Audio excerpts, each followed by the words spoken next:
Wow! Yan ang maiging ulam. Yan ko yung maiging. Aba, nakagagat-an. Oh, dami. Manok ka ni. Kasi nadali, malaki na. Puro buto. Yan. Dito na po dinala sa tindahan. Luto na po ang ating sinigang na isda. Kami naman po ay safe mga kadilag. Salamat sa Diyos at kami po ay iningatan. Kahit ang lindol po ay malakas, 5.1.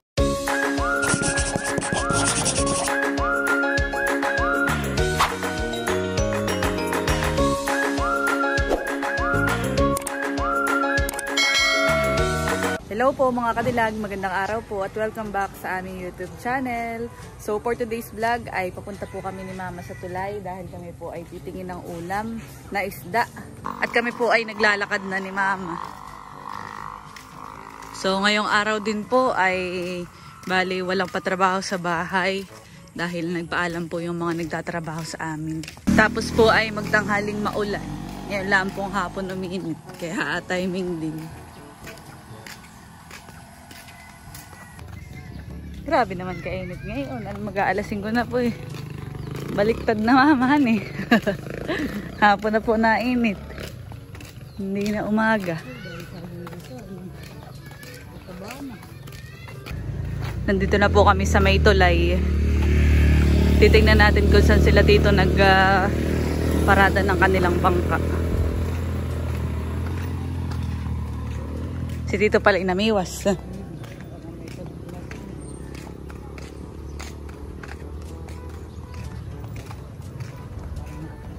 Ha? Tatanong natin. Nasaan kaya si Pox? Parang wala dito. May mga paparating na po na bangka. At mukhang may mga mas nauna pa diyan, Mama. Bayo na po. Okay. Nakasilong na sila. Pakaya sila dito na. Hindi mo din po kilala. Hindi ko din po kilala.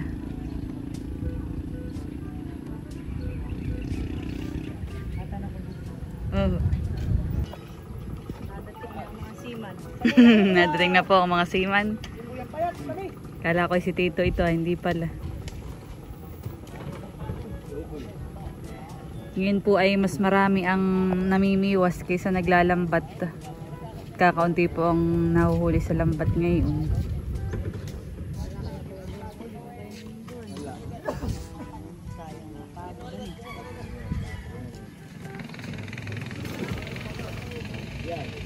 Taib na po, high tide at mataas na ang tubig.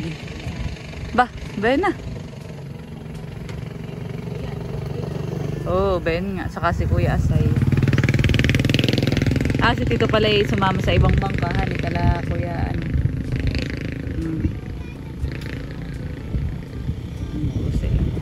Tingnan natin kung may huli.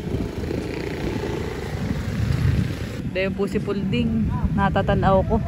Ba na si Pulding. Pupuntahin ka na nasa baba. Kami po ay ipababa ni Mama. Sila Tito ay natutuon. Bilis ni Pulding. Kanina natin lang sa atin na eh. Alert. Mag-uhornal na po eh.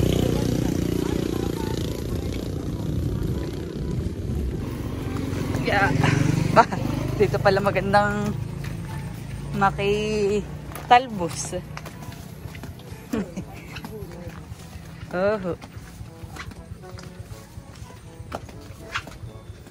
Sa dinadaanan po. Sa atin mamay apas na ang talbusan eh.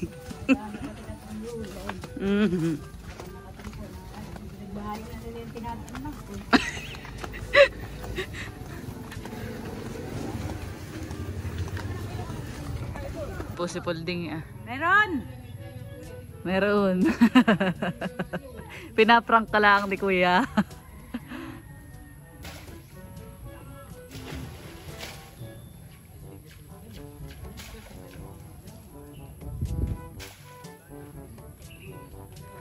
Ibig sabihin, sino naman ang nag-ano nung sa bangka ni Tito Dundun? Ngayon. Wala. Oo, si Tito yung na-extra sa iba eh. Paglalambat po han eh.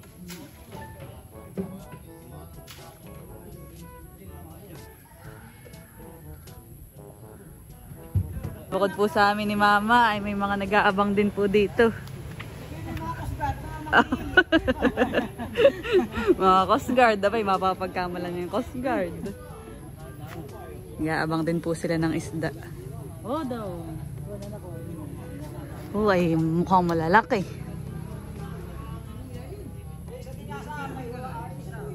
Ay malalaki.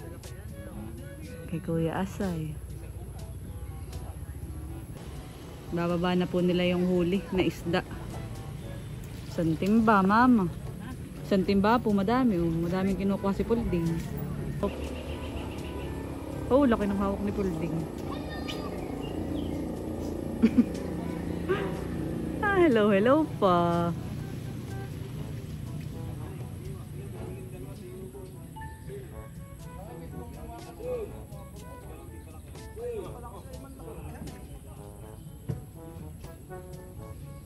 Binababa na po nila.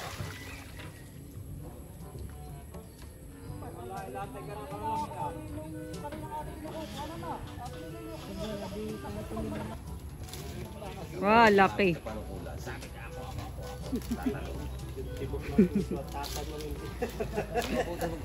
Laki Pulding. Wow. Yan ang maiging hula. May nakuha ng gig. Hindi na. Then pa, ito yata yung sa kabila na huli. Madami din pong hulihan eh. Napakalaki naman po na ito ah.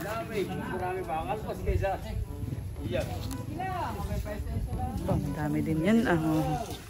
Santimba din po. Kaya mo Pulding? Malabog. Ayaw mo na anak, hindi. Ayaw mo. Ayaw ko po niya, masyadong malaki.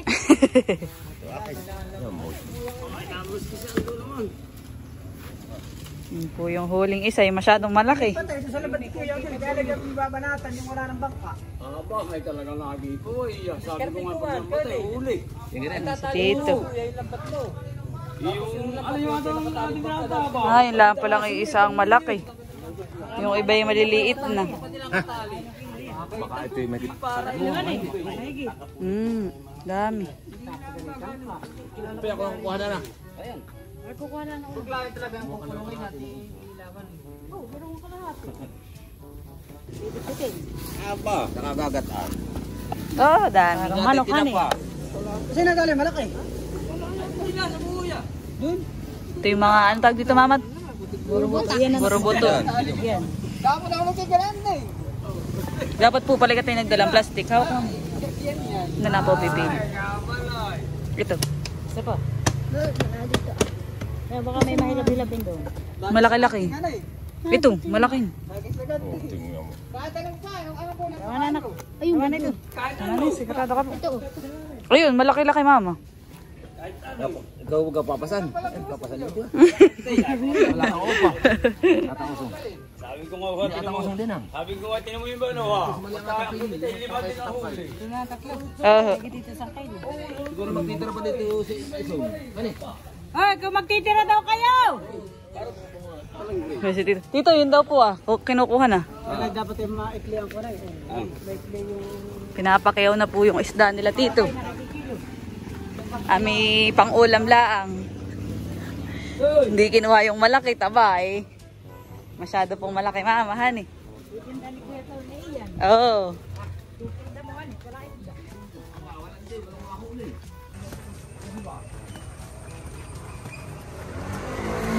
Ang amin pong kinuha ni Mama ay borobuto.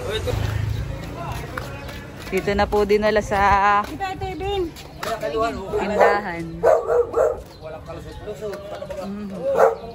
Digital.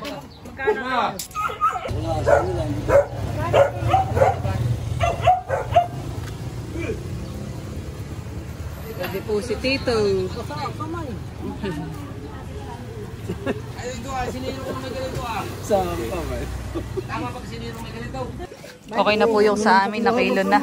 At sa bahay na lang daw po kami magbabayad kay Tito. Dahil si Tito naman ay pupunta din po sa bahay. Tara, mama. Ang binili po namin ni mama ay mahigit 1 kilo laang. May isda pa din daw po sa ref. Ay kami bumili lang para makatikim ng sariwa ding isda. Ginhawa. Parang uulan na naman, mama, honey. Uulan na naman. Mas na naman ako. Wawalis na naman. Sa loob, hiya. Umulan na naman po. Butit kami hindi inabot ni mama ng ulan. Hoy, Kilay! Kilay, nakatulala ka pa dyan. Halika na, Kilay. Naulan. Sige na. Kilay. Halika na. Oh, lakas po ng ulan. Nagagala naman po dito si Tala. Dala-dala yung kanyang mainipan. Matawa ka, pinaglalaro mo na naman. Ay, dress ko lang Tala, ikaw ay nilalaro na naman ni Mama. May pang extra lang pagka walang ilaw. Yeah. Tala ha. Mababanasan niyan si Tala. Nakapula na naman bestida yan. Ako lang naman yan. Inabot na naman yan dito ng ulan. Naamot naman ng ulan. Lagi na ang naabot. Gala. Bow. Kausap ba kita? Ako, nanggigigil o. Nanggigigil. Nagkakausap kita. Ha? Paulan ka ng paulan. Kaya umuulan. Aba! Kinakausap mo baga ka? Ha? Sino tumawa? Oo! Natin daw. Dam! Natin daw. Maigyang halakhak. Ayan po mga kadilag. Bali ito pong isda ay akin ang lilinisin. At ito daw po ay bukas na lulutuin. Dahil kami po ay may ulam pa pala na tira kaninang tanghali. Nalang daw po ang ulamin, sabi ni Mama. Kaya lilinisin ko po muna ito at lalagay sa ref para bukas ay isisigang. Daltan pala ni Mama yung isa. Ginawa na lang 2 piraso at malaki-laki na po ang kanyang kinuha kanina. The next day. Good morning po mga kadilag. So ayan, maulan na naman po dito sa amin ngayong araw. At wala na namang makakapasok na ito. Ay magtatrabaho. Dito yung mga gamit po nila. Sobrang lakas po ng ulan. Yan po at tumila na at tamang-tama. May nagbebenta po dito ng gulay si Kuya. Si Mama daw po ay bibili. Ayos Kuya. Ano eh? Nakay mga kapipitas yan. Sariling tanim. Hindi, pakaw po yung iba. Ayaw ko rin. 10. Salamat. Saan eh? Laila Jun TV. Laila Jun TV po. Sige po. Oh, salamat. Madulas po. Naririto na po ako sa kusina at yun pong binili po ni Mama na gulay ay akin pong hihiwain dahil ito po ay ilalahok ko dun sa isda na nabili naman po namin kahapon. Bali, isisigang po mga kadilag. Lahok ko na daw po sabi ni Mama.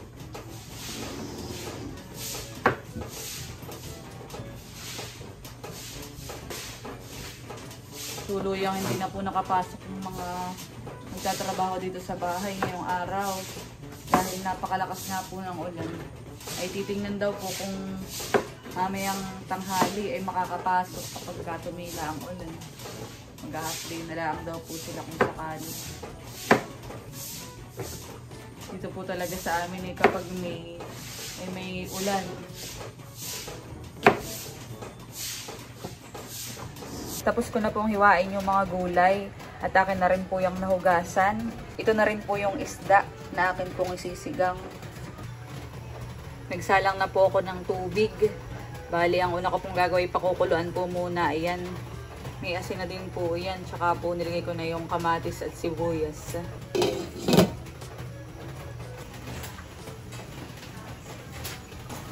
Ayan, kumukulo na po yung tubig. Nalagay ko na po itong isda.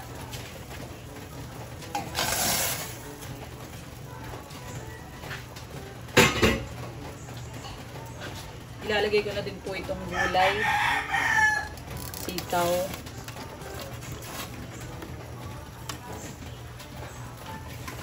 ganoon din po ang okra.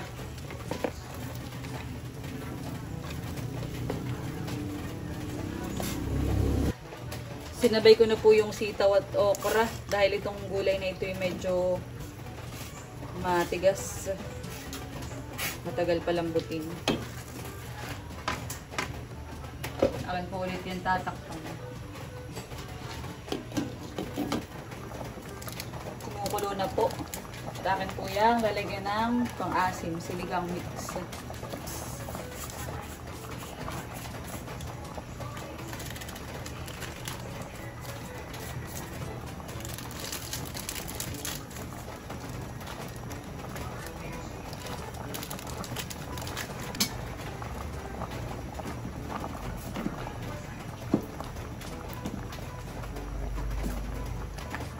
Nakay mas madami yung gulay kaysa doon sa isda.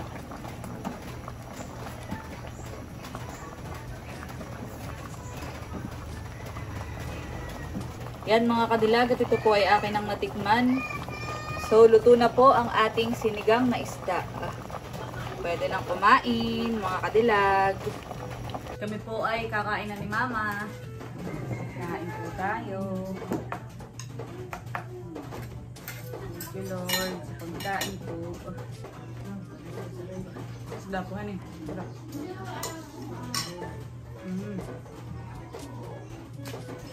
Fresh ang aming pong almusal.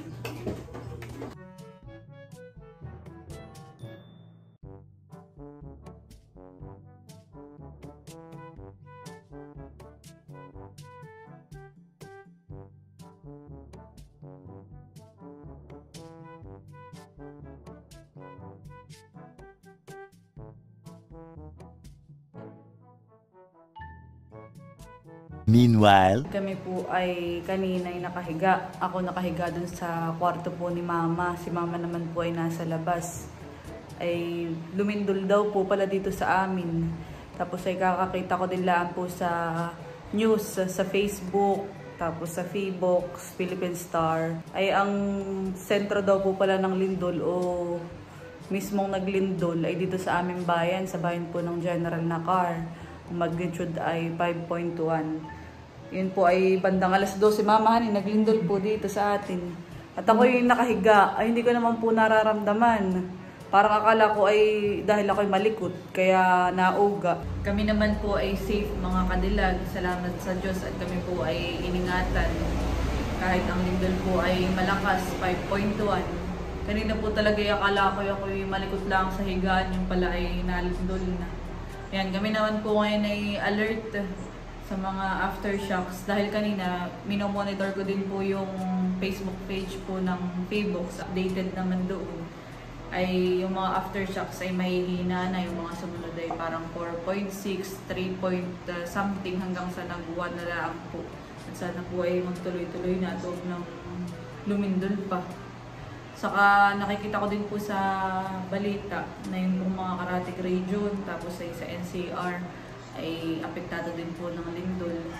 At sa tuwing ganito pong oras, mga kadilag, practice po natin at atin pong i-apply yung ating pong mga natutunan, yung pong duck over and hold. Tapos ay hanggat maaari ay pumunta sa ligtas at safe na lugar po. Mag-iingat po tayo mga kadilag. At magdasal po na sana'y tumigil lang po ang lindol. Nakikita ko sa iba't ibang probinsya naman yung medyo malalakas po ang magnitude. Nakakaano po at parang ilang taon nang nakalipas dito ulit sa amin ng epicenter ng lindol. Nakakatakot na nakakabahala. Pero ako naman po ay naniniwala na hindi po tayo pababayaan ng ating pong Panginoon. At yun lang po mga kadilag, mag-iingat po tayong lahat.